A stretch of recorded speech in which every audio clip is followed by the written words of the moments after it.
好，应该还有2分钟了哈。我来报告一下，就是今天早上哈，我的脸我是这样子啊，因为什么呢？难得我今天早上跟我太太讲说，因为以前早餐都是我买的啊，今天我说，你要不要出去买早餐？昨天我就跟他讲说，你喜欢的饭团我们也去买。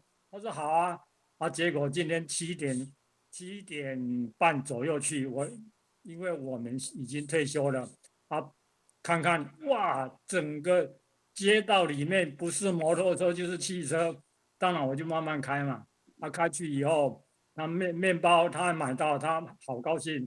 然后呢，去买饭团，他也买到了，回来他吃得饱饱了，我吃半个，他吃一个，然后豆浆他也喝完了，他好高兴，这又运动，所以我看他今天应该是非常高兴。他当然也很感谢上帝，让我们夫妇能够在退休说早上这么早起来出去感受一下我想在这边也跟各位谢谢了再来时间也差不多快到了，我们要非常感谢陈老师是上次来我们这边这个帅哥老师，他今天口罩脱下来了，所以我们看得到脸光红润。这个老师你要时常来我们这边，我们看到你的脸光那么红润，我们一定要邀请你来，而且呢，你要时常来给我们演讲，然后来告诉我们要如何让身体保持这么好，然后呢，身体又那么健康，让我们老当益壮。我们拍手鼓掌，谢谢陈老师。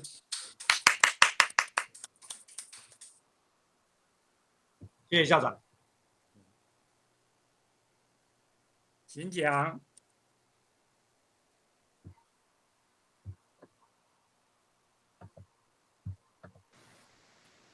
好像没有声音哈。还有，请我们同学可以把那个老师盯选，他就变大。老师，你的声音要大声哦。好，所以我现在已经把这个资料秀上来，有看到吗？有。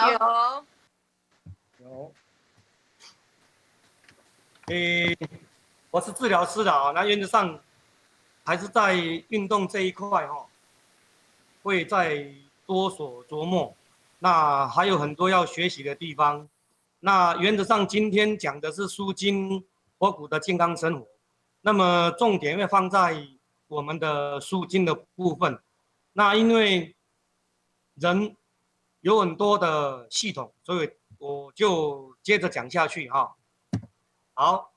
这样看得到吗？看得到。好，那体适能的部分呢？对不起，因为身体要健康，那么你还是要维持你的体适能。那原则上这几个心肺耐力肌肉适能肌力、肌耐力的部分，那柔软性还有身体的组成。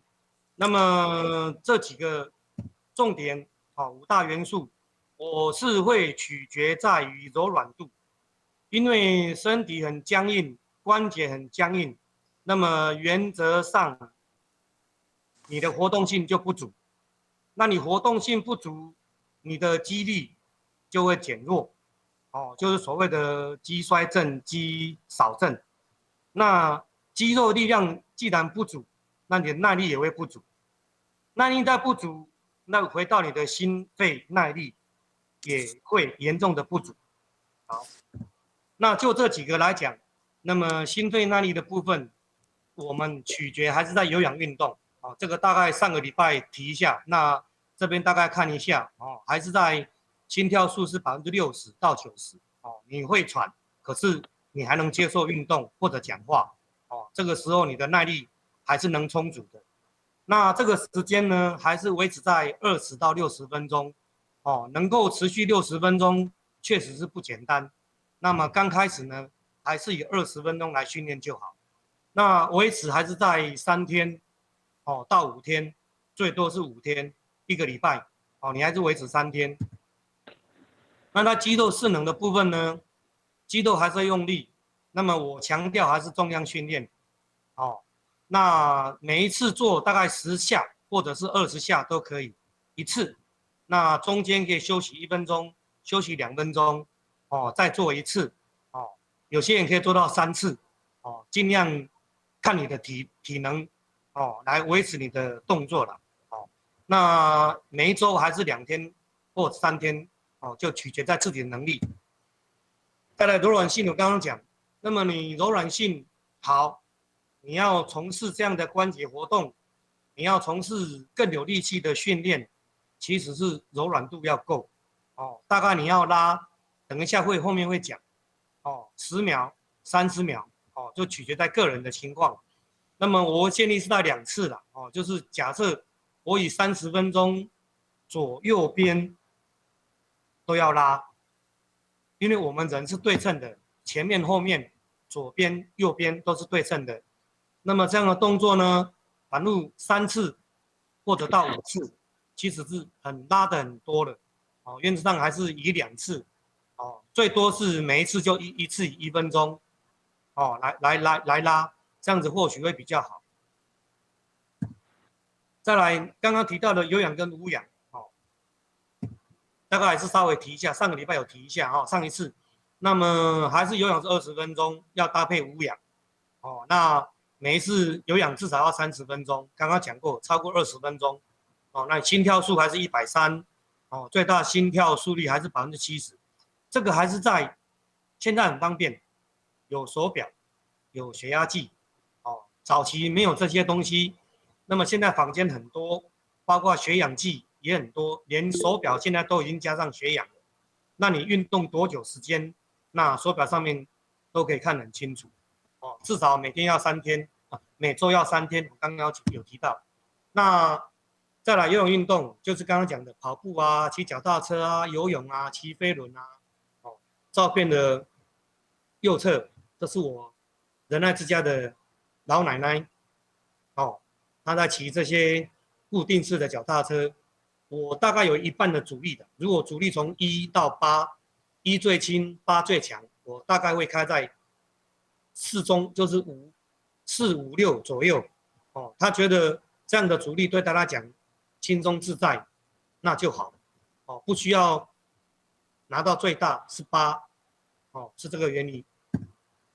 再来无氧就是你的运动时间很短，你强度很高，哦，最大心跳速率50%到90%。那么你没办法讲话，也没办法顺畅的呼吸，哦，可能在1、2分钟以内就结束了。那无氧运动最大的就是要破坏你的肌肉，为了长肌肉，所以你看，现在坊间的健身健美，其实肌肉长得都很大。好，再来，刚刚讲的无氧运动的部分就是重量训练啊、仰卧起坐啊、伏地挺身啊、深蹲、举哑铃。这个都是无氧运动的例子。好，那回到我们的身体，人的一生呢，从出生、长大、年轻、有为、身体健朗，然后年纪渐渐大，哦，必须要拄着拐杖。男生女生差不多都一样，到年纪最大，哦，有这些辅具，哦，轮椅。好，对不起。放错了，来，那人体的系统有大概这10项：骨骼、肌肉、神经、呼吸、循环、淋巴、消化、泌尿、内分泌、生殖，这10大系统，通通在个人身上，是好是坏，取决在个人。好一点呢，你运动多，好吗？不见得。你运动少。不好吗？也不见得。哦，好，那严重一点，我们就是肌肉老化，最快30岁之后。现在的现代人上班几乎是电脑坐着，很少取决在体力的工作，所以原则上来讲，30岁以后，如果你的工作还是在电脑前，那么原则上肌肉老化的速度就更快。那么肌肉量就是每年会约在1%到2%的速度下降。那严重一点呢，60岁以后就流失更快。尤其是在哪边？下肢，我们的肌肉力量一直不足，走路没力气。这里面还牵涉什么？平衡。为什么有平衡的问题？原则上我讲的是你的本体感觉。本体感觉在哪里？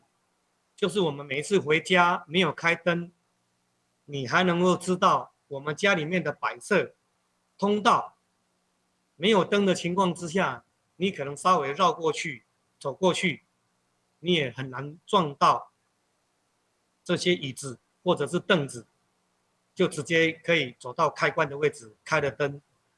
这是我们的习性跟我们的本体感觉。那原则上对身体来说，你闭着眼睛，然后你的手指头动一动，你知道；脚趾头动一动，你知道，它还在那边。简单的描述的本体感觉就是这样子。那么它会牵涉的最大的原因，影响的就是你的平衡。你走路的时候你要抬脚，你脚抬起来，你下一步要踩在哪里？这个是本体感觉，大脑都要告诉你的肌肉、你的骨骼，你要踩下去的那一刹那，地板有多高，这是空间概念，哦，比较复杂，哦，好，那么肌肉的流失退化，哦，是渐渐进行的。就以一个运动员来说，30岁、35岁、40岁是最巅峰。在这个年龄当中，10年当中就会退掉了很多的运动员。为什么？哦，今年的奥运表现非常的好，比过去来说，今年的表现因为有医疗团队的介入、医疗仪器的介入，那么队员的表现非常的棒。可是你要了解，他们要登上了奥运舞台，你觉得他要多久才能站上去？4年的比赛，一次比赛，他这4年当中就必须要征战了100-200场的赛事，而且是前3名，才有机会上奥运。那么他的体能真的这么好吗？就我所知，我的老师讲的，他们最多一天要受训12个小时。哦，这个要加上营养，自己的体能、营养充足。哦，机能表现的状况一直维持巅峰，所以奥运的表现就会很好，哦，得奖牌是这样子来的。所以你这个渐渐进行的情况之下，你10岁开始训练，20岁加强，30岁巅峰，过了之后就慢慢的往下掉，速度的快与慢，通常取决在自己身上。好，那么肌肉的流失和退化，导致那个虚弱无力、跌倒，甚至于失能，哦，你就可能要受人照顾，哦，或者是基本上就在家里面休息，哦，很少去出外啦，干嘛？因为都会怕，身体都会怕。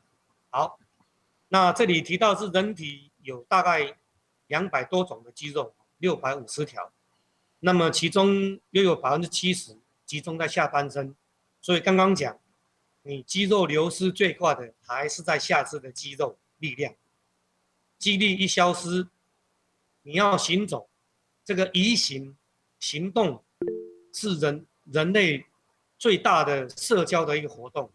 你没有移行，没有出门，没有社交，就是一个人在家里。像今年疫情的爆发，大家都闷住了，所以原则上来讲。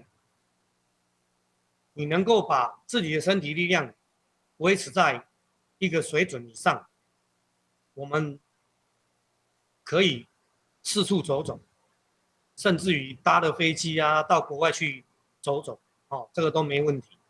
好，那么肌肉的部分，在我们男性的体重大概占了45%，年轻的女性是占了35%。好，下一个，那么。特别留意的是哪一些人？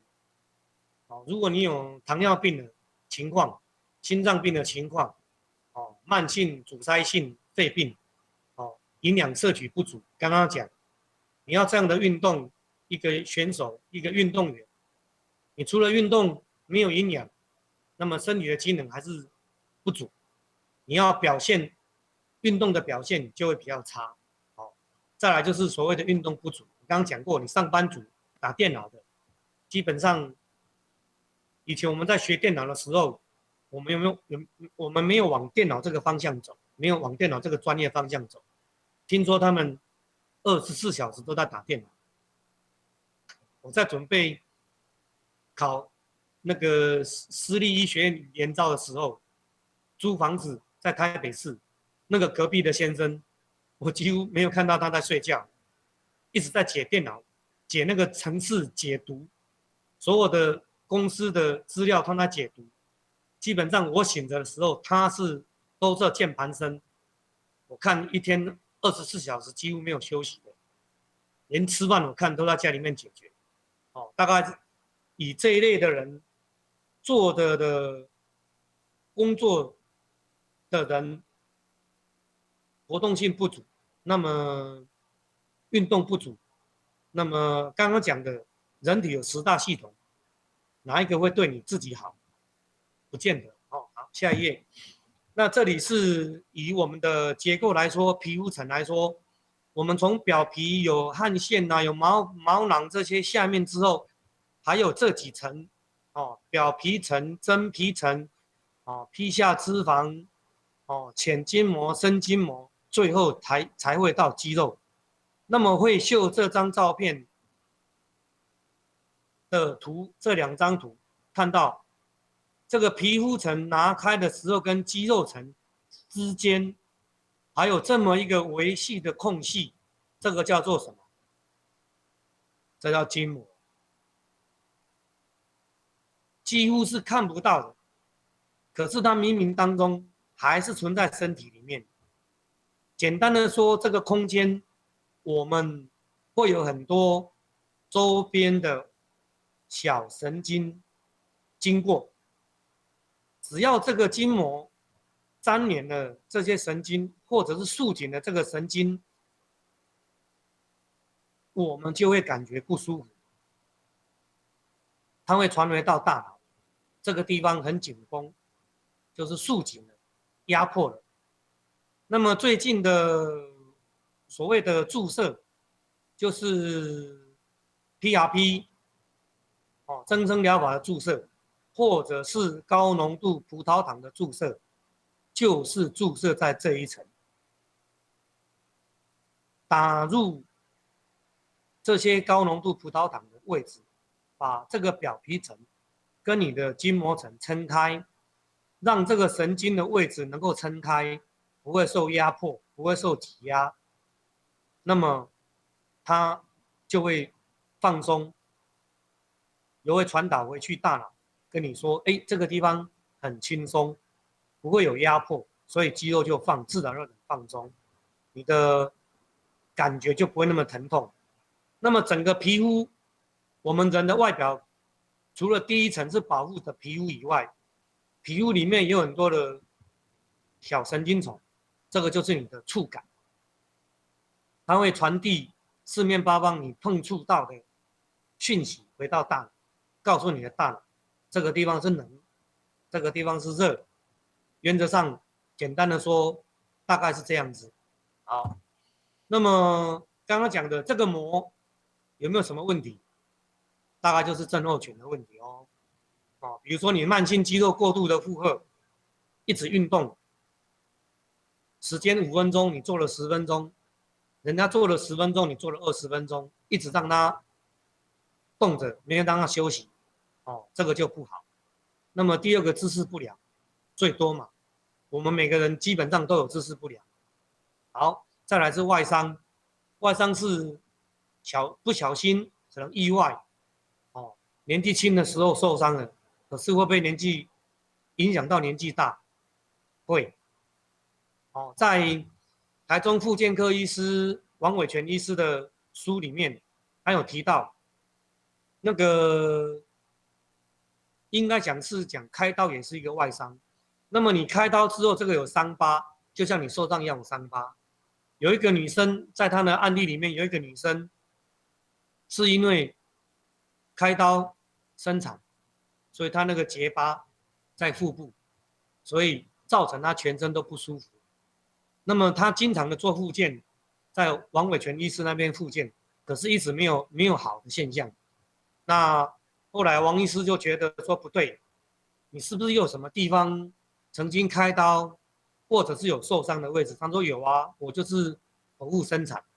那么结果呢，王医师就从他的疤痕组织把它放松，把它抚平。这个女性这个病痛、腰痛、肩痛竟然消失了。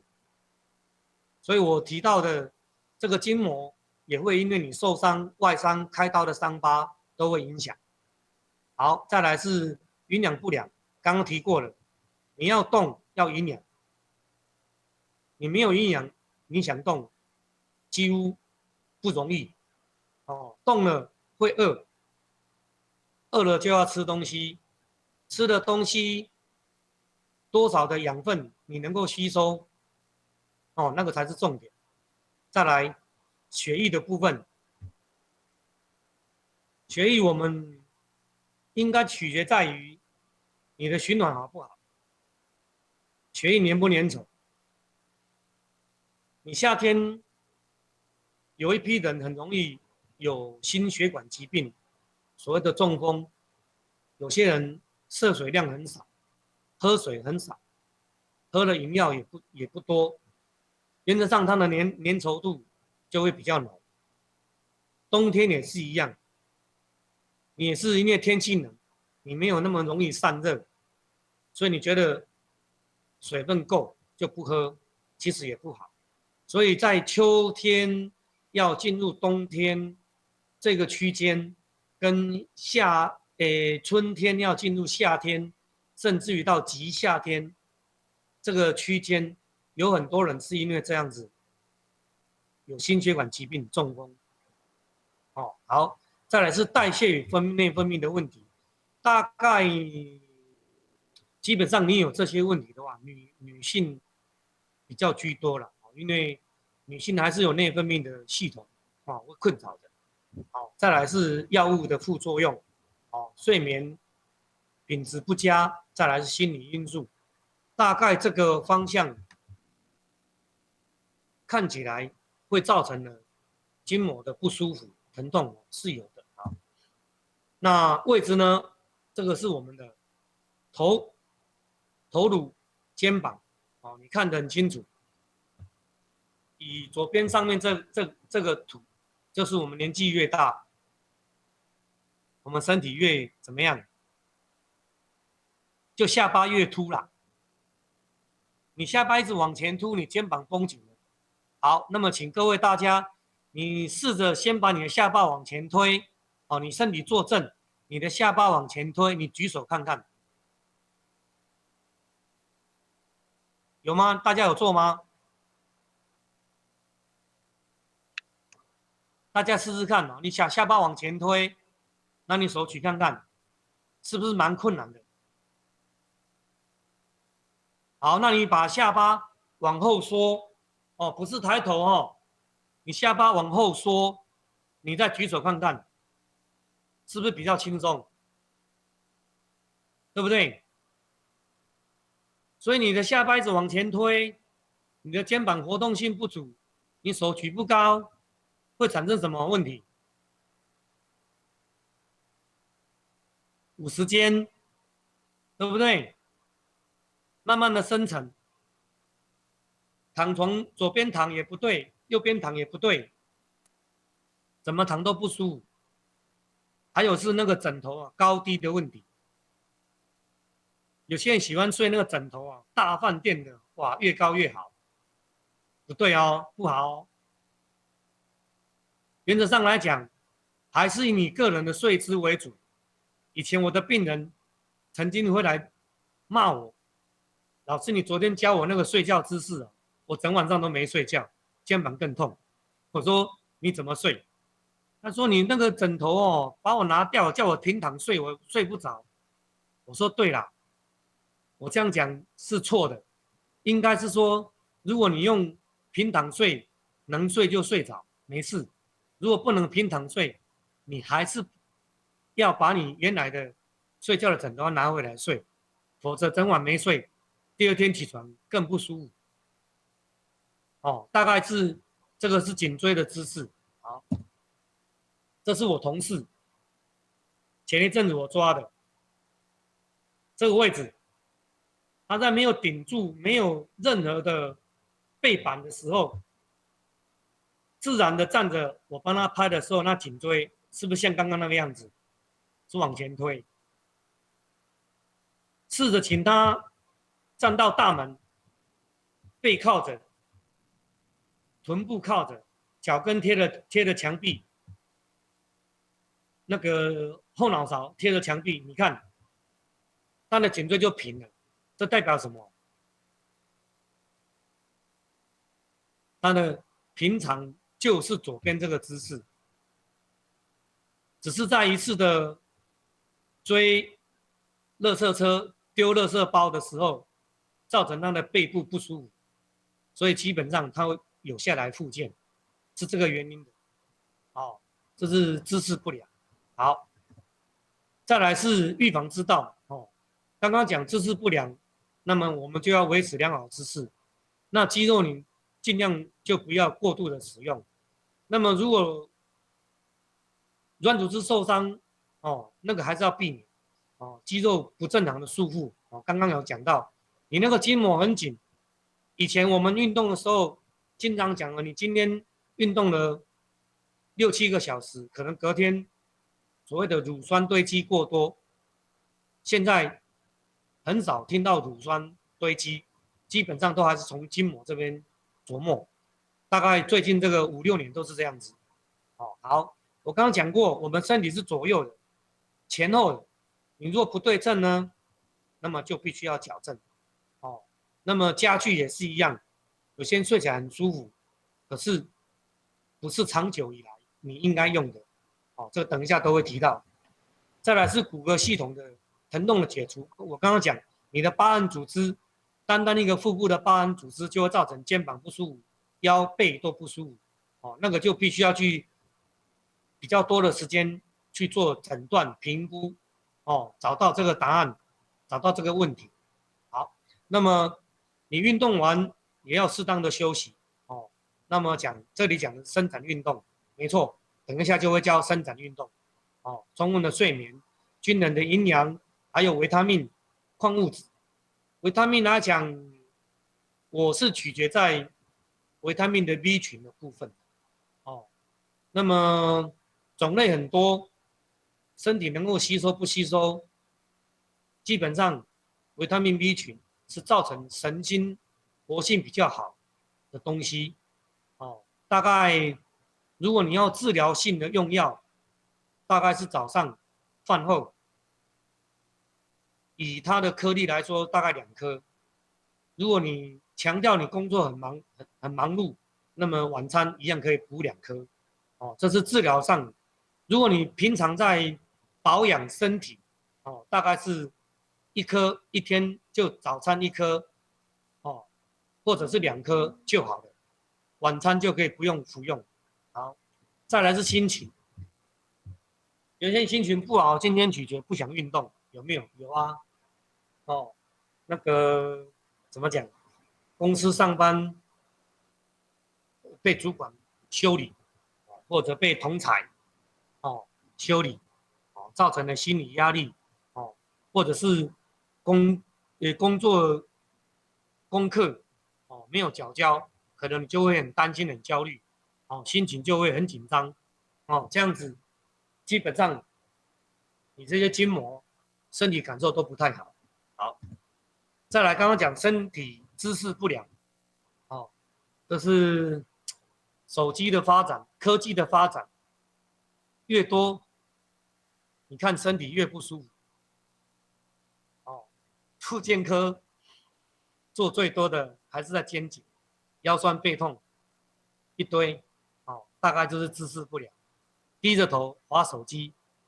我大概会建议啦，你躺床，哦，你可以把枕头垫高，背部再垫一个枕头，哦，大概背部跟颈部都垫着，然后手把你的手机抬高，哦，就是以那个姿势来讲，你的背部有支撑，颈部支撑，头部有支撑，我想你这个背部肌肉要牵扯，也比较不会那么多，哦，就不会不舒服。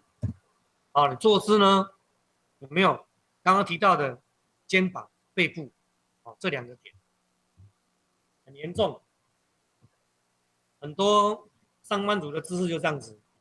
好，那么这一张刚刚已经看过了，坐姿不良。左边的图没错，跟刚刚的坐姿是一样的。那么请问右边的图好吗？大家有没有试着想一想？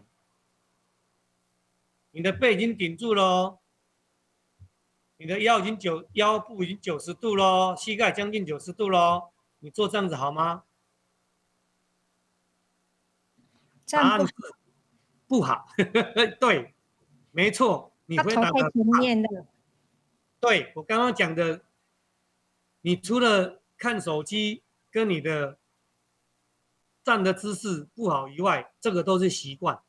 为什么？你看这里是圆背，所以你就会往前凸，习惯就往前凸。所以下巴在往前凸的情况之下，就回到刚刚那张图，不是一样吗？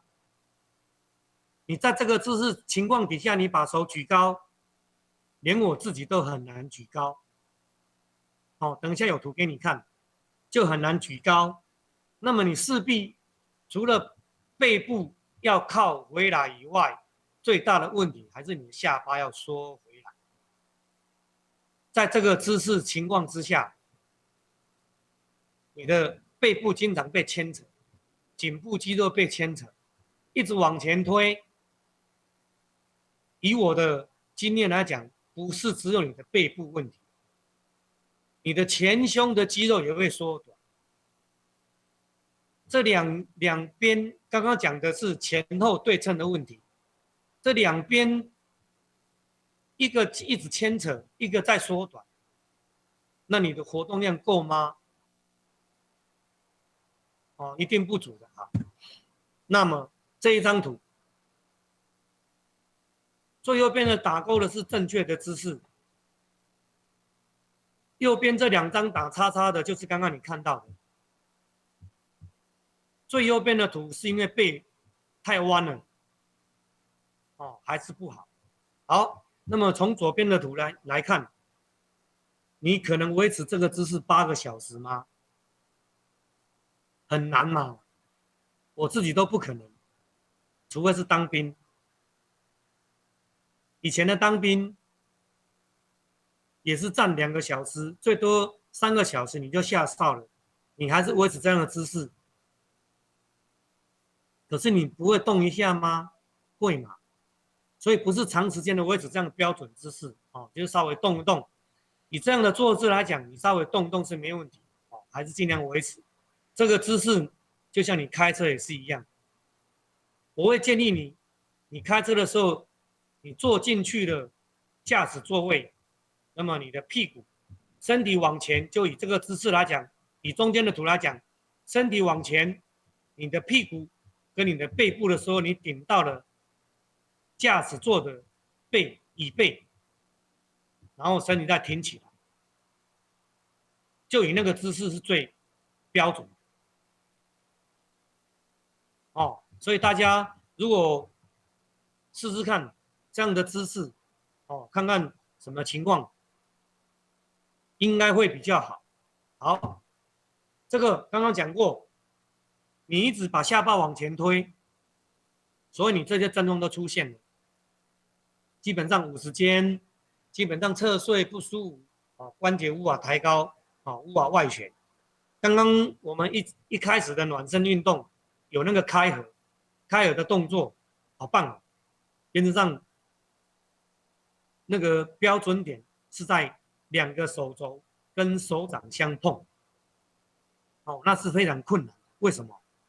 因为你胸部肌肉要收缩，让这2个手肘是相碰的。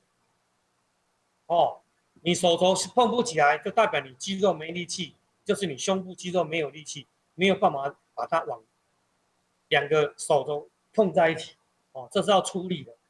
哦，大家可以边听这个课边看看。好，哦，我刚刚讲坐姿不好，这个就是沙发，沙发坐起来很舒服，可是你有病症呢，病情了呢，我建议不要坐。原则上，你有病情呢，代表你的腹肌也没力气，腹部肌肉一没力气，你做这个姿势你要起来，你身体要先回到90度，你身体要先回到90度，你再站起来，大腿也没力气，臀部也没力气，通通放松的情况之下都没力气，那么你就爬不起来。那么要借助2只手去压沙发，才能站得起来，对不对？再来是坐姿，坐的位置很深，哦，就是到脚后跟腘窝的位置，整个贴平了，几乎是贴平了。你那个坐姿很深，没有力气你就站不起来，你要屁股往前推。可是你的腹肌没力，臀肌没力，你要往前推，一定是用双手把身体往沙发椅的前面推，你才站得起来。所以我强调，你有病症，你有身体不舒服，我是尽量建议避免坐沙发。好，那刚刚讲肩关节的结构，拿掉了肌肉之后就是这样子。这是从前面正面看，正面的往后看，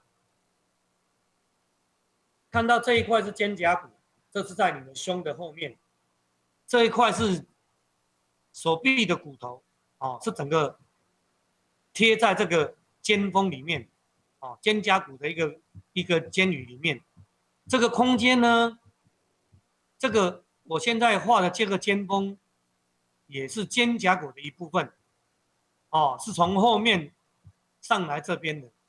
那么肩胛骨跟你的锁骨中间还有一颗突出的骨头，是往你的肩膀里面来凸的。那这2个肩突的位置呢，就会一条韧带。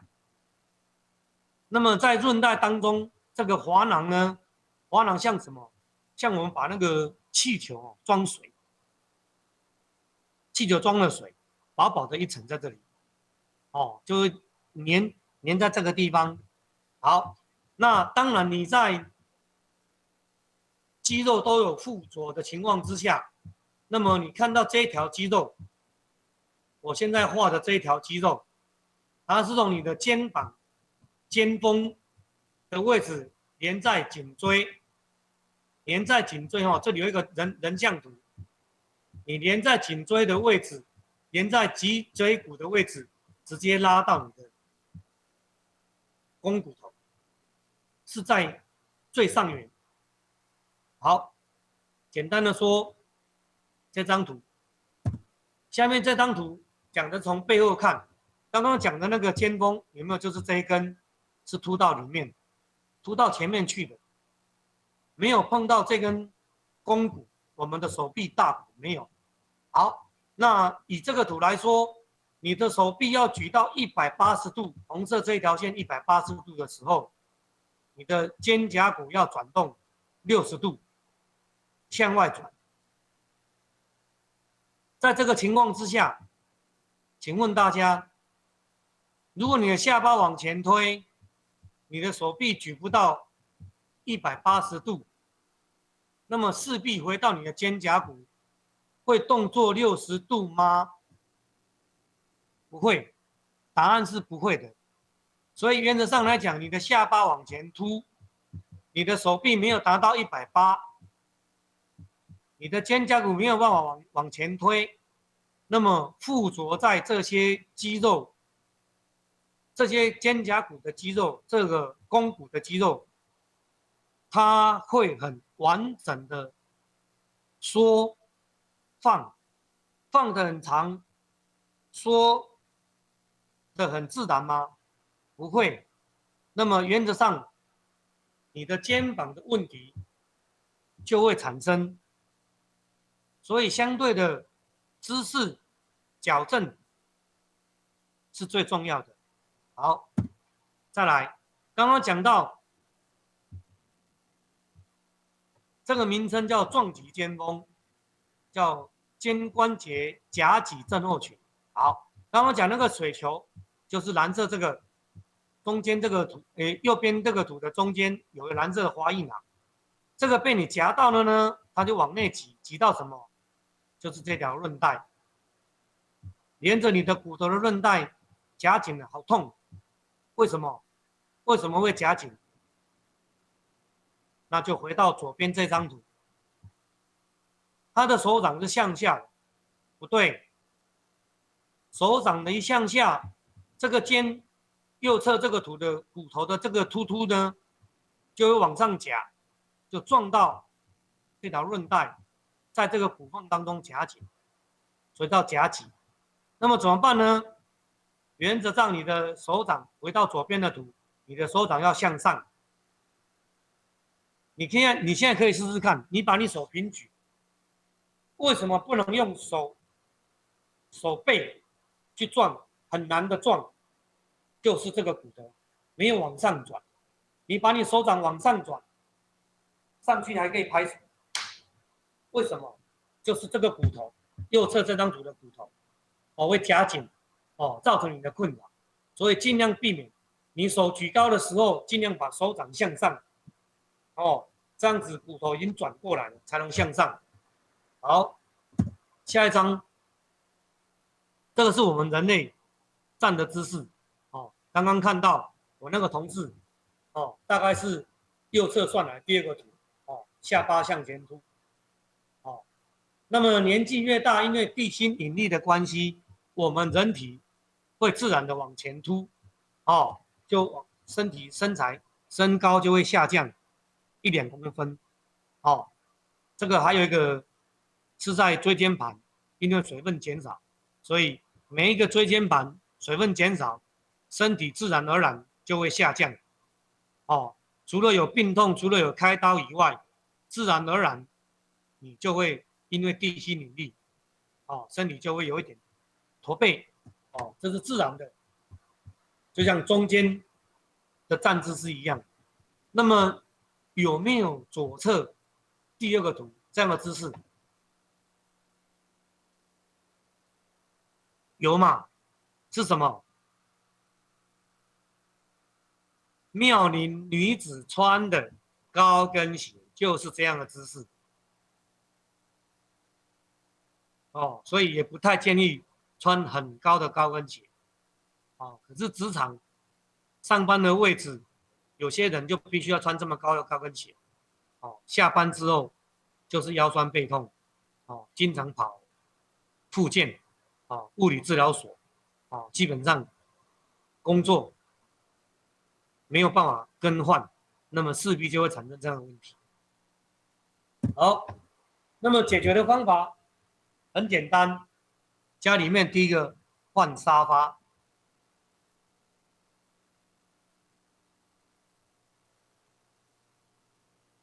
有可能摆这么大吗？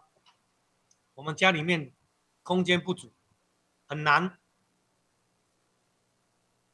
是不是？好，再来呢，刚刚讲的颈椎向前推，那么开始我们做的松筋、舒筋的动作，大家可以试试看。你把身体坐正，你往左边倾，往右边倾。20秒、30秒，稍微放松你的肩膀。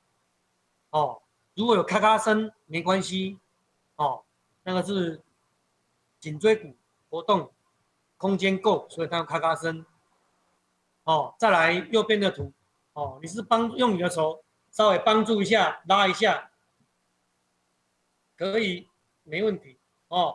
一样10秒、20秒。最多30秒就换边，两侧都一样拉一拉，动一动。这是颈部的牵拉。好，再来是手臂的牵拉。我会建议还是坐着了，所以找这张图左边的图，希望还是坐着，因为身体不动。因为你站着，你站着的时候身体会晃动，哦，会造成角度的错误。好，那么如果像我们现在都坐着，哦，右边的图，你看到他右手是被牵拉的，所以右手就不出力，放轻松。哦，你的左手把手臂弯起来，直接把手肘往身体压，适度的压。如果你没有经常这样压，请你适度的压。这张图的表现可能是运动员，所以他压的力气非常的紧，哦，会贴近身体。如果你要贴近身体，没有产生不舒服，没关系，哦，就稍微让它有紧绷。紧绷的地方在哪里？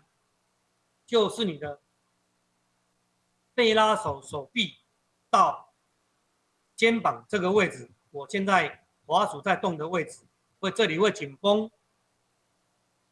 如果你是内侧缘，好，我回到上一页的图。如果你拉进来内侧，你右边这个图哦，女生这里，你如果这个关节会很痛，就是刚刚那个肩关节夹紧，是往前夹紧，关节活动性不足就会卡住哦，就尽量避免有那个感觉。好，就回到这张图，所以你先拉。现在以我们来讲，如果一拉，我拉左手，左手的牵拉，左手是不动的，右手是往身体往右侧压，撑着一样30秒，30秒之后呢，就要换右手。就算你右手没有症状，没关系，我们稍微拉一下，哦，一样30秒，左右两边，我刚刚讲几次？2次，哦，1分钟可以，或者30秒，哦，由自己取舍。好，1分钟就换手，再换右手，一样1分钟。哦，你坐姿坐着固定的椅子，手臂牵拉，以这样的压力，哦，才足够去拉到我们背部的这一条肌肉，哦，才能放松。好，下一个，这张图左侧的告诉我怎么样？这手掌是贴在墙壁的，身体呢，你要被牵拉的手掌是往右边转，我是建议往右边转，或者呢，你的手掌贴着墙壁，身体往前走，这拉哪里？那就看右边的图，就是拉你胸部的肌肉。好。那么右边的图呢，刚好在室外，我们借助的是你的手臂，哦，去攀附这个树枝，哦，比你的头高一点的树枝，做的就是你牵拉你胸部的肌肉，哦，胸大肌，这是以胸大肌为主的肌肉，哦，大家可以牵拉看看，不需要过度。10秒、20秒、30秒，渐渐的往上，不需要一次拉到1分钟，真的不需要拉到1分钟，哦，你就是早上做一次，下午做一次就可以了。好，下一张，刚刚讲到这样的拉，哦，左边的图，帅哥的肌肉很大。左边的图是90度的拉，哦，这个是来胸大肌，哦，胸部，你身体，我会建议你，它是卡柱子，你卡住柱子之后，身体还是往前走，让你的胸部有点被拉扯的动作。好，右边的呢，就是手臂向上举，你的手掌还是攀附在像这个是柱子上面，身体呢还是向前走，一样。10秒、20秒、30秒，哦，就换边。那你换边的时候呢，柱子在你的左侧。以这个照片来讲，柱子在左侧，那么你就向后转，就可以拉右手。哦，你不需要往右靠啊、左靠，你直接向后转，就换成另外一侧。好，这张图是我仁爱之家的照顾服务员。简单的做是这样做，可是要精准的话，必须要现场指导你。也就是说呢，它有50间的症状，吃药、打针，不见得有好。复健呢，他没时间，他的工作是12个小时轮班，可能要复健的时间几乎是没有办法，所以来请教我，我就教导他这个动作。好，以左边的，先做一张椅子，高度的取舍是手掌能够90度，手臂90度，身体维持平衡。这是平的哦，它这个位置也不是挺好的，所以要再精细一点的话，就要现场教。然后身体呢做好之后，把这个位置摆好之后呢，你看右边的图是身体跟头部要转向对侧，因为他现在是拉的右手，所以你要转到对侧是左侧。这是拉什么？刚刚那张图，我们拉的就是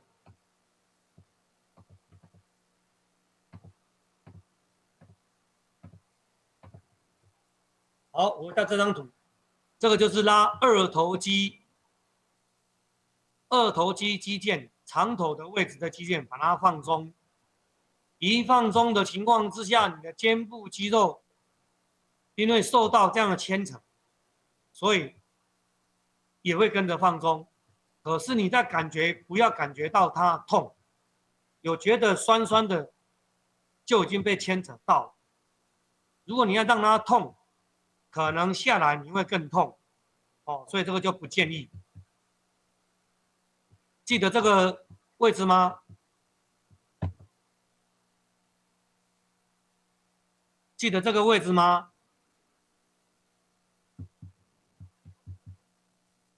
好，下一张是肩膀的旋转运动，哦，我们会动动手，动动脚。肩膀的活动呢，我还是建议你坐着。肩膀的动作呢，往上、往后，把身体往前凸哦，往后、往下，再往前，哦，就刚刚你坐姿不良、拱背的意思是一样，哦，这样的动作往后就把身体凸起来。为什么？看右边这里，就是这2个肩胛骨往内夹紧，就代表这一块肌肉，左边右边的肌肉会把肩胛骨往内缩，哦，最主要是这样的动作，哦，你抬手抬脚，没有在这一点上面来讲，你肩胛骨的活动就是肩胛骨附近的肌肉活动性不足，哦，好，先讲下来一根图，这是牵拉前臂，哦，你可以手臂伸直，哦，图上是手臂伸直的拉，哦，这个健美先生手臂伸直的拉，一样10秒、20秒、30秒，哦，大家自己决定。拉完之后换右侧，一样手臂可以伸直，哦，10秒、20秒、30秒。好，你也可以弯着手臂，看我这样手臂往下压，哦，如果你觉得你手指的力气不足，你可以用手掌，它会往下压，哦，不需要太大力。你觉得手臂有被牵扯，你的屈肌，哦，这是手臂的屈肌，你有觉得有点牵扯就好，不需要过度的往下压，哦，不需要，哦，一样拉完了10秒、20秒、30秒，换边，10秒、20秒、30秒，这样2边就可以放松。还有一个是拉你的生殖肌是像我现在一样弯曲，手臂稍微往下，不需要太大力，因为这个关节会痛。好，你稍微牵扯一下，一样10秒、20秒、30秒，一样换边，10秒、20秒、30秒。好，这是在前臂的部分。好，刚刚讲到，现在这个图的2侧，我们看左边的图是把你的手臂往上升，哦，向外一点点。可是做什么动作呢？是用你手肘的力量，往下缩，不是再往下继续缩。为什么？我刚刚讲过，就是把你胸部挺起来的动作，代表什么？你头会向后嘛，就像我现在这个动作，对不对？肩膀已经往下降，要以手肘，以这个手肘为主往下降。你如果没有抓到这个点，你的肩膀的动作、背部的肌力、颈部的肌力就会比较少。好，我讲快一点啊。这个呢，这个图是靠在90度的墙壁跟门做这个动作，你把身体往下压，身体往前挤，就是一样肩胛骨往内缩，哦，一样肩胛骨往内缩。好，下一张，拱背，像猫一样，你趴地板，然后把拱背，哦，可以吐气吸气，吐气吸气，哦，这样做，一个上面的图是往上，下面的图是肚子往下。对不起，请老师讲慢一点，没关系，没有讲完，下次再讲，然后好让我们有运动，有学习的机会，谢谢。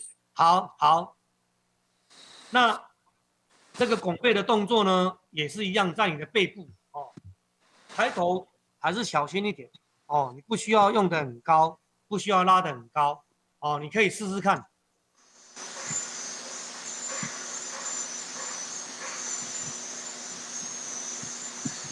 好，下一个图呢叫做腹肌运动，平常我们还讲的是仰卧起坐啦。那么仰卧起坐的标准，在测验当中是看到图上的右侧，右侧的图只要肩膀离开地板就算哦，不需要抬起来。那么为什么会找到女性的图？哦，还是以它为标准哦。左边的是躺平的呢，脚弯起来，弓起来。可是你右侧的图，你只要提起来，那么你腹肌有收缩，这个就叫标准的。那原则上，你在启发这样的动作的时候呢，如果你先躺平试试看，你只要做抬头，你的腹部肌肉就会收缩，不需要把肩膀离开地板。哦，大家可以试试看。这个部分会再复习给大家知道了。哦，因为线上的课程大概是讲解，那实际的演练可能现场来讲会比较准确。哦，这个没关系。哦，那么就先慢慢的放慢速度哦。那再来。这个是转身，一样是地板。哦，目前你看到图的左侧，哦，他把他的右脚弓起来到左边去，那么左手呢就要在右脚的前方，右手呢还是支撑地板。如果你的关节很僵硬，你的肌筋膜很紧，拜托。这个动作不要做，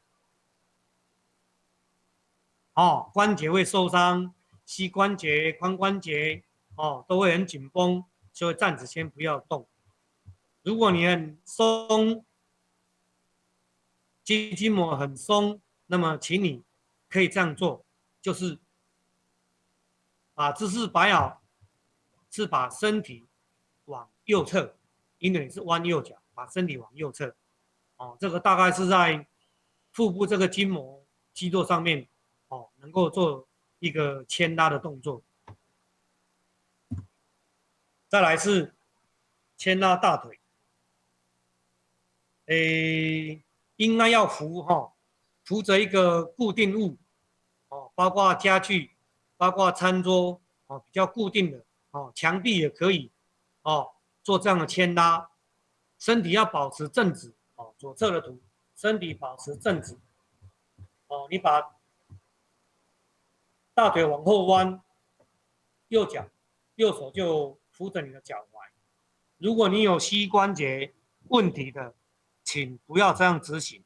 膝关节没有办法夹紧的人也一样。哦，这个主要是拉的是右侧这张图的大腿前肌的牵拉。如果你没有办法把这个脚跟贴紧你的屁股，那么就以你的角度为主。我会建议你，你看这个图片来讲，你把位置摆好之后，以左侧来讲，我会建议你膝关节，你看着膝关节向你的背后动的动作，膝关节向后的动作，这样子你能够拉到大腿的前肌拉得更多。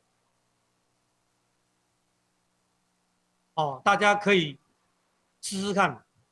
曾经有一个团体，我印象记得是宜兰地检署的来参观仁爱之家，那么有几个应该是法官、检察官也有来问我，这样的动作做完之后，他既然能够走路走得更好，爬坡爬得更快，因为法官还是文书的工作比较居多，所以他们的活动性很少，来请教，我只是指导这样的动作而已。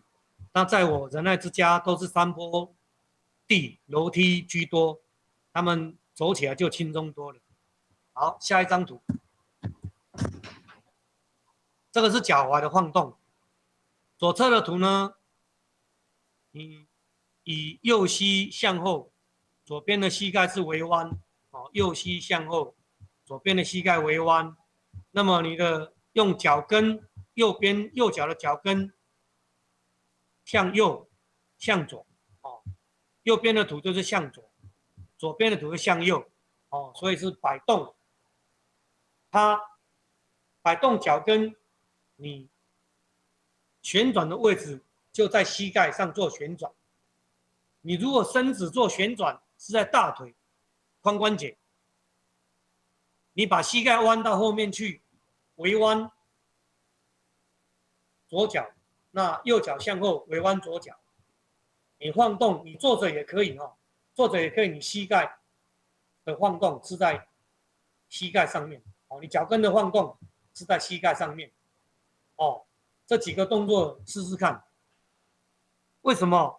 因为有时候你的膝盖卡住了，走一走卡住了，那么你就扶着固定物，身体微弯，右脚稍微向后，左脚稍微微弯，那你就把脚踝晃一晃，大概膝盖能够晃动的情况就会放松，或者是它有活动性，它的循环就好一点，大概是这样子，大家可以试试看。再下一张图，这是一样牵拉内收肌。以坐姿来讲，左边的图，两个脚掌是相贴近的，两个膝盖、大腿一定是打开的，不可能是联合的，不容易，所以你要打开。你因为贴地板，那你贴住地板之后呢，身体向前，右边的图就是身体微微向前。你手臂可以支撑，手臂既然支撑呢，你可以往前滑，就代表什么？身体弯曲的更多。拉内收肌，下张图还有看到，拉内收肌就是你大腿内侧肌肉。如果你的活动性不足，不希望你拉太多，不希望你角度放太多，因为会不舒服。还是10秒、20秒、30秒，慢慢的牵拉。好，看下一张图。早期呢，我们在学校学的就是这样子，屁股顶住墙壁，身体躺在地板，屁股顶在墙壁，那么两脚往外打开，就是现在图上这2条内收肌。牵拉，这是抗地心引力，没有被动的，你主动的把它放松，就放在这个位置，它就自然而然会被牵拉。如果你有绑沙包在脚踝，或者是故意去牵拉它，都有可能把它拉得更松，哦，也会更不舒服，哦。我刚刚讲过，舒筋、拉筋、牵拉都一样，平常就要做，关节活动度才会增加。所以原则上，刚刚讲的这些资料，我会尽量教大家，先把柔软性增加了之后，你要做的动作，你要活动关节更多的位置，才有更好的机会。哦，好，我们看下一张，这个是被动的，就是用这些器材，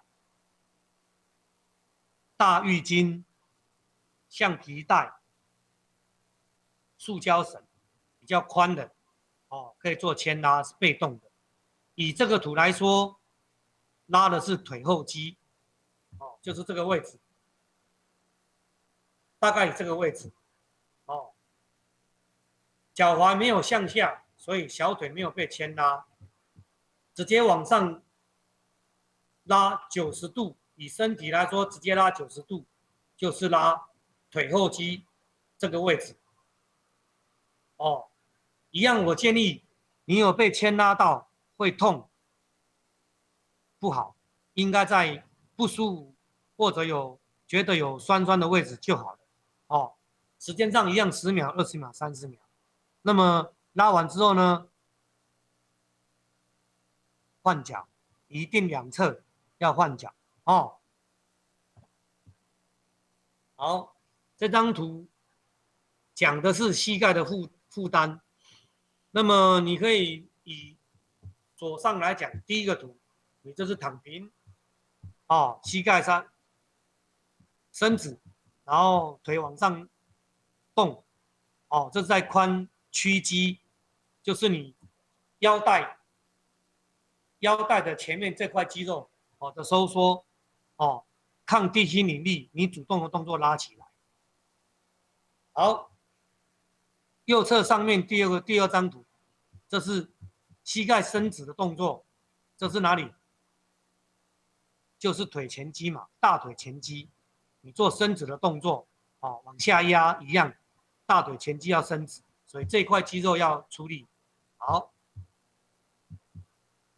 第三个图呢，一样，哦，你是抬脚训练，哦，刚刚第一张图，左侧上面第一张图是你躺平，右侧，哦，左侧下面这张图，第三图是你直接一样抬高，肌肉力量，膝盖伸直，然后一样是髋屈肌的动作，哦，这是帮助大腿肌力。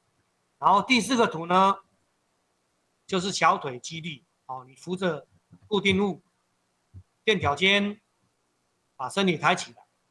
如果你能够平衡好，本体感觉好，你可以不扶任何东西，垫脚尖，哦，10下、20下，哦，不要多，以自己能力为主，哦，这样就很清楚你的肌力到底在哪里，哦，这个动作还能单脚，单脚代表你的小腿肌力很强，哦，平衡很好，就是单脚。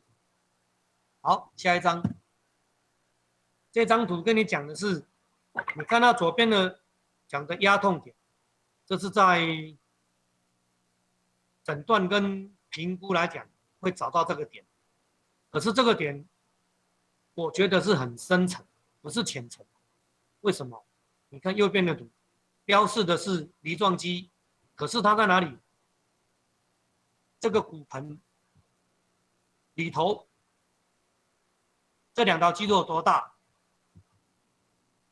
简单的说，以个人来说，我现在用左手食指、中指，就是这2条肌肉就这么大，一上一下，这2条肌肉的中间就是你的坐骨神经，看到这条黑色的，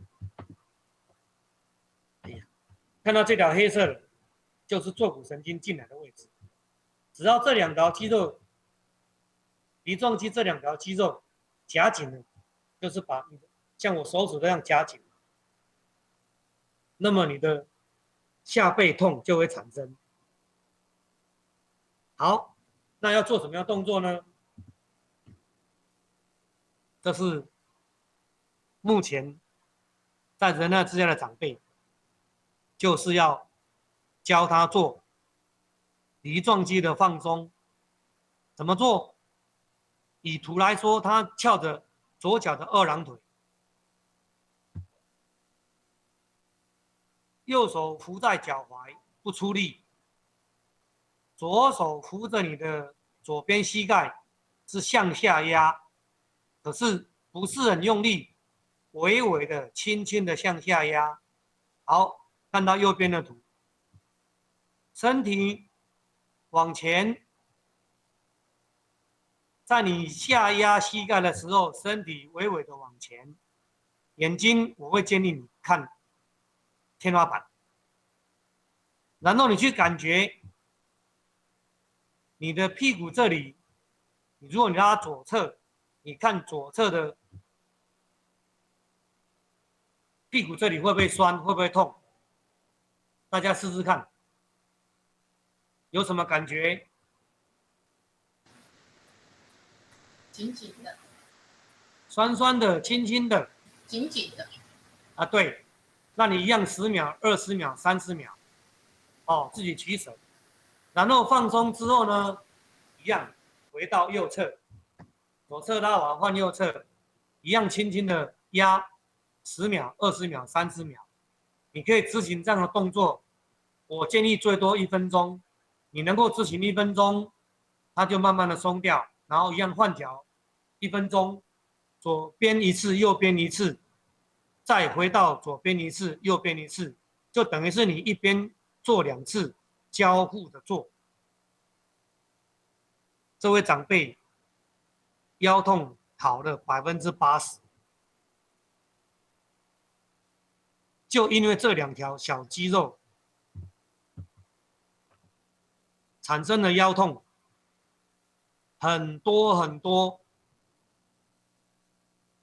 最近很多例子我都试了，只要把这2条肌肉放松，动作做到，那么这2条肌肉放松，背部、下背部自然就不痛，只是你要可能次数要多一点。我刚刚讲过，可能早上1次啊，下午1次，但是你不要每个时间都去拉它，因为它放松了，自然就放松了。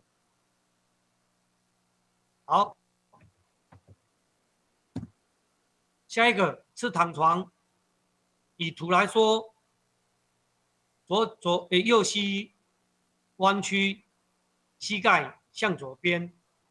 如果你加强一点呢，照片上面是用左手把右边膝盖压一下，这个是在腰臀肌、腰背肌上面做牵拉。如果能够贴近地板最好，如果不能贴近地板，就以你觉得已经拉住的位置，像刚刚翘2郎腿，紧紧的那个时候开始算，不要过度哦。刚刚有提到不要过度哦，左边1次还是右边1次。好，下一张图你是站着，一样扶着一个固定物哦，前踢后推就是摆动的意思哦，左边向前踢，右边向后踢哦，这是摆动，让你的关节活动能够放松，活动性好一点哦。刚刚讲你的筋膜放松了，就开始要活动这些关节。下一张图是刚刚是前后，我们现在是左右，叫做外展跟内收哦。慢慢的晃，不需要太大力，以你个人的范围，你把脚打开之后，你觉得有点紧、有点酸就好了，不要过度哦，不要太去刻意把它往外推哦，往内缩也是一样哦。大概这几个动作，还有一个是解决足底筋膜炎最好的动作怎么做？过去我都会建议用砖块，早期的砖块很扎实，比较扁，没有那么宽。最近的砖块制作比较高度比较高，所以原则上是用砖块来拉。还有一种叫做拉筋板，可是像我自己，我活动度很好，我拉筋板到最大的角度我都拉不到我的小腿肌肉，所以变成我个人要怎么做，就是在室外的人行道旁边有那个高度，我才有办法拉到小腿肌肉。所以在家里面呢怎么办？好，就是贴紧墙壁，脚尖，看图的左边，这女生站着，那个脚尖贴在墙壁，脚跟在地板，那么身体就往前贴近墙壁。好，那在怎么样的位置呢？我们看右边的上面的图是正确的，是脚趾头要向前，不要像下面这个图脚趾头向外，基本上要直接拉到小腿肌肉。你如果偏离了，真正的小腿肌肉没有拉到。记得脚尖一定是向前，维持向前，然后再把身体向前贴近墙壁。好，这个图也是一样，这个图早上才补的，请我们的行政小姐贴在哪边？门框上也可以执行。只是你贴紧的时候呢，刚刚讲过，你在牵拉，一定是拉紧，有点酸，10秒、20秒、30秒、1分钟就好了。一样，两边都要更换左脚右脚都要拉一次这是可以解决足底筋膜炎的情况。好，下个图呢是做深蹲单脚深蹲这是训练肌力能做就做，10下、20下就好了，不需要太多你能够30下、40下，以刚开始训练的人，这个量太大了，不行你10下、20下就结束，换其他动作。如果你在舒筋完了要做这样的动作，可以一样10下、20下，不多慢慢的执行一个是向前跨步。好，以图左侧第一个图到第二个图，它是应该也可以向后退后退，然后用膝盖，我会建议用膝盖向地板你如果蹲不下去，你的膝盖向地板的高度多少就做多少不需要太多，或者是你向前到右侧第4个图有可能是向前，向前的话就变成右脚向下，右脚的膝盖向下，你不需要去指引其他的动作，但是请要平衡好，不要一蹲你就倒，倒了可能就不好，所以不要一蹲就倒尽量维持平衡你可以把脚宽一点，脚打开宽一点不需要像图这样子把两脚跟肩膀一样宽你可以宽一点。好，这就是深蹲，这张图就是深蹲没什么样的所谓的技巧了，原则上是你蹲下的时候膝盖不要突出你的大脚趾以那个为主，原则上。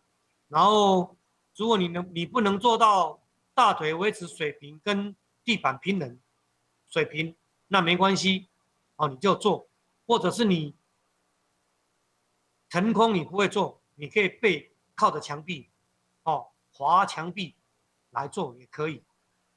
好，下一张图，这个呢，身体的肌力要很好，就是趴着，维持。听说健身的人10分钟没问题，以我来说，最多2、3分钟上不去，就垮掉了，因为力气用完了，如果可以的话，静态的话，大家可以稍微试试看。如果你10秒、20秒、30秒、1分钟都可以，是尽力而为。好，这个讲的是伏地挺身，还是以女性为主，其他有一个知识点，下一张图就会讲，还是维持，手掌向前，你就是慢慢的下去上来，但是大部分的女性下去上不来，不急，你还是像刚刚棒式一样就趴着就好，稍微晃动手臂就可以。好，下一张图呢，这是伏地挺身的，应该说改良版也可以，也可以说是女性专用的也可以。你看图左侧是2个膝盖点地，手臂弯就可以，右边的图就手臂弯，你还是膝盖点地，这样子的动作就好，也不需要太快执行这样的动作，对你身体不好。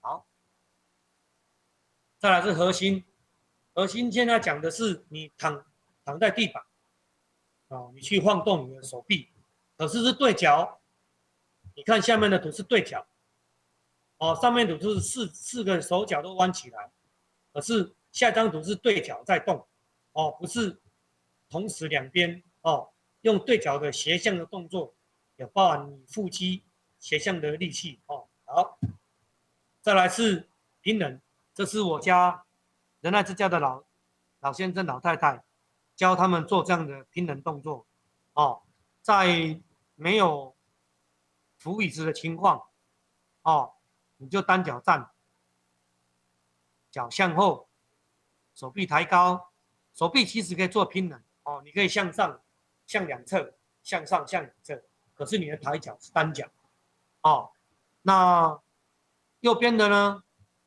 右边的也是一样，只是怕他跌倒，所以我希望用椅背，让他支撑，比较重的椅子，让他支撑椅背，不会跌倒，你应该是说你把手向上举高的时候，你的重心点会接近在你的脚掌，所以单脚站。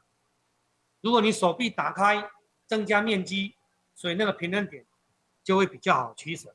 可是你把手向上举，你的平衡点就只剩下你的脚跟，脚掌，所以就会比较吃力。好，下个图呢，抬头伸直背部运动，就扶着，就像左边的图是2个椅子相撞，就不会滑倒，你再把手臂伸直，这个不是抬头，而是用你的身体向前推，把你的头顺势向上顶，可以数10秒，再回到原来的位置，再来向上顶，可能5下10下就好。刚开始做，年纪大活动关节差，那就是这样做，10下20下，数10秒，尽量要扶住固定的东西，比如说有些像厨房有流理台是固定的，那因为它的高度刚好在腰，所以你能够扶住，或者是有些餐桌比较重，有些大型的餐桌比较重，你就是压着，身体向上、向下、向上、向下，大概就是这几个动作，让你的背部能够伸展，下背部也有伸展，一定要扶好，不要跌倒。好，大概这边以上有很多动作不容易记，那么有机会能够现场指导，一定会把这些教给大家，维护大家的健康。然后应该是说你筋膜松的，你的关节活动性就会更多。哦，那持之以恒，不是一两天，哦，不是1个小时、2个小时，不是做一次就会好。那么经常的这样做，关节活动度增加，肩膀、颈椎、下背部、髋关节、膝盖，甚至于脚踝，我相信减少看医生的几率很大很大。谢谢大家，谢谢。谢谢陈物理治疗师，非常精辟，而且这次比上次更棒，因为有很多的实作。经过这个实作，我想我们很多人身同感受，非常好。类似我们的李雅琴9点50分就要开始，你是不好意思当场指导我们，如果你当场指导我们是会更好，因为当然我们李雅琴小姐她是也有受过训练，但是不是你这个专业的物理治疗师啊。我想我们每个礼拜3有这个机会，如果说以后有机会你能够来现场，如果这疫情如果说再降级的话，我们会请你过来，可能就是请你讲30分钟，然后30分钟来实做，那这样的话效果可能会更好。我们非常谢谢你来。好，没问题，谢谢。下面时间也交给刘英燕牧师。好，我们非常谢谢我们的治疗师哈。我刚才是老师一边讲，我一边做哈，那这个感觉就不一样哈。现在轻松很多哈。那我们欢迎老师，下次真的可以实体来带我们做。那我们一定也会每一次礼拜3。9点50哈，我们会拜托雅琴老师，按照老师你说，我们就一步一步来练习。然后老师我们可以来实体这个上课的时候，您再来帮我们检验一下哦，好不好？好，没问题。谢谢，我们非常谢谢，谢谢大家。好，谢谢。那我们副校长是不是要讲话？张娟老师，张娟老师，你麦克风没有开。哦。今天我们都有实体做的满身大汗，真的是谢谢陈老师这么认真的教我们谢谢。尤其让我们那个各肌肉的训练尤其脚部啊，什么关节啊，什么真的是得到很多，非常感谢谢谢。谢谢大家，谢谢。好，那我们就好好过中秋节哦哈。一边吃完以后也要一边做运动，好吗？我们按照3餐做，老师刚刚有讲，那我们也会把这个影片会放在 YouTube。那我的学习方式就是老师讲一段以后，我可以把它停下来，我自己做一下那这样多做几次，你大概就会记得所以我们非常谢谢，那我们大家快乐过节那上帝祝福大家谢谢，谢谢，中秋节快乐，中秋节快乐。陈老师还没有下线之前，我再请教你一个问题，因为我昨天看到好，就是有一位可能类似是不是也是治疗师的部分我们在睡觉的时候上面有一个枕头，然后呢在枕头跟颈部的中间都会有所谓悬空嘛，他就弄一个圆柱形的软的东西，就弄到那边，说这样子的话，你的颈部会更好，是有这个作用吗？我这样讲，我这样描述不讲你听。原则上校长部分，如果你记得，其实外面坊间有卖那种高低，同一个枕头是有高跟低的位置。是。那个高的位置其实是放在颈椎。低的是你的后脑勺。有些人会放错边，会去睡那个高的位置，颈椎是悬空的，其实是不好的。因为颈椎本来就有一个弧度，我们人会站起来就是颈椎抬高。以猴子来讲，猴子为什么不能够一直跟人一样用2只脚走路？是因为他们的腰没有弧度，哦，他们只有颈部有弧度，他不能够一直向人直立的走，所以在这个情况之下，所谓的位置的部分，还是会在颈椎后面放出这个小滚筒。那么我是会建议用我们的大浴巾卷成一卷之后，你在躺平的情况之下，没有枕头的情况之下，这个那个浴巾卷呢，就是放在你的颈椎，你躺平，你的后脑勺是贴紧你的床铺，是睡觉是以这样姿势在睡觉。我刚刚讲过，如果你这样睡不着，那么就要回到你原来的枕头，因为这是习惯问题。哦，对，所以如果你真的要添购枕头来讲，如果能够找到那个高低枕，价钱也不高的话，那么你回来试试看，你那个高的位置就是要以颈椎支撑，低的位置就是后脑勺的支撑，是这样子放着。所以可能校长看到外面的，听到外面大概是这个东西。这个如果能够现场讲解会更清楚了。好，就这样子。谢谢你，谢谢大家，陈老师，谢谢。谢谢。中秋节快乐，天天喜乐啊！下个礼拜3见。中秋节快乐，下礼拜3，拜拜。下礼拜3，好，拜拜，谢谢。下礼拜3见哦。谢谢，拜拜。拜拜，中秋节快乐。拜拜。我们下礼拜还是邀请我们的吕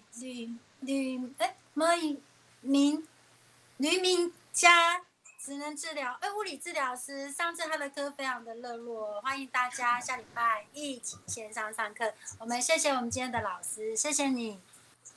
好，拜拜。谢谢大家，谢谢，拜拜，谢谢，拜拜。